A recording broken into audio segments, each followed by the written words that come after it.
To understand what had happened, we might need to jump back to time. I mean, if that's a thing.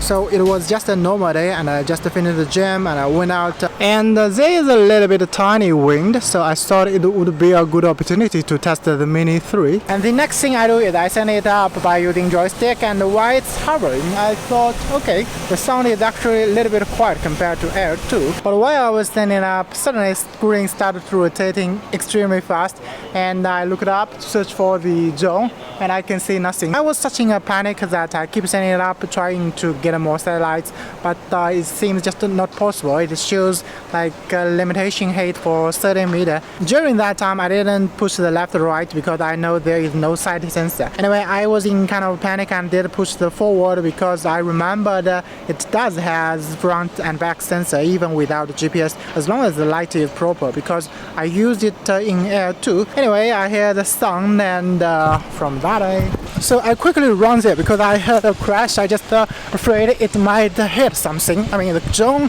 doesn't matter if you hit someone or some car. It had been a few weeks, but the same car parked here.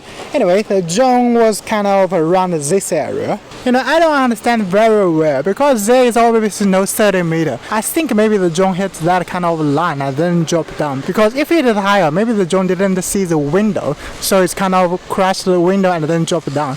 Definitely not that area because you can see there the front plate. Or maybe this area. Yeah, possible. What I've learned is that whenever something goes wrong, you try to find out what you can do to improve it, because obviously that is the fastest one you can improve. So the first thing is that I could have flied over there, that wide open area, but I just prefer to stay in kind of shade, because sometimes in the scorching hot summer you would prefer to have the shade, and because I use joystick to send it up, so you can control the height of its taking off. If you are using the takeoff button, it will send it to at least 1.2 meter, which you are not able to control. That is what I learned from the indoor flight. The other mistake I made is right now you can see it has 32 satellites. Because one of the reasons why I crashed the drone is because when I send it up and it's hovering, I thought it was okay. I just want to send it up for more GPS, so I looked at the screen instead of watching the drone. So this is what you can see on screen. And there's the drone. I'm pretty sure it's difficult to switch view and find it ASAP. And another reason is because I fly under the trees and all this environment, so it's difficult for me to search for the drone.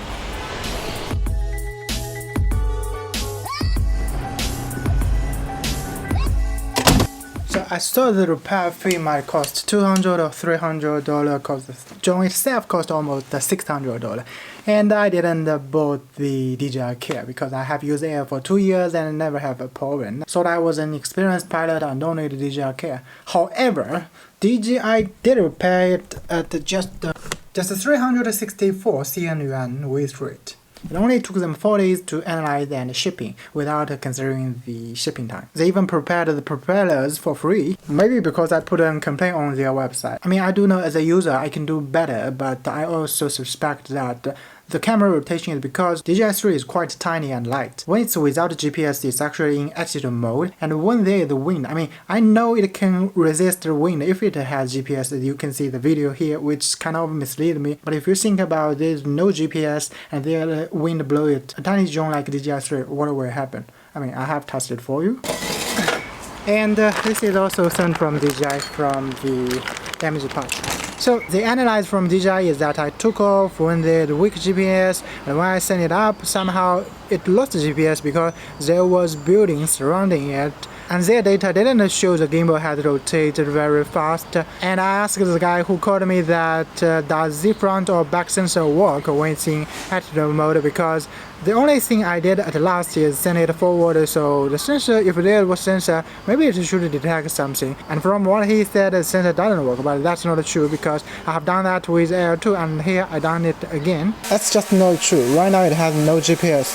By the way, I'm using Cine mode.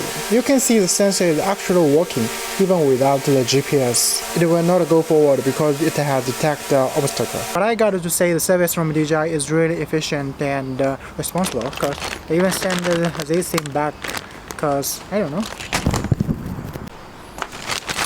Too many mosquitoes outside.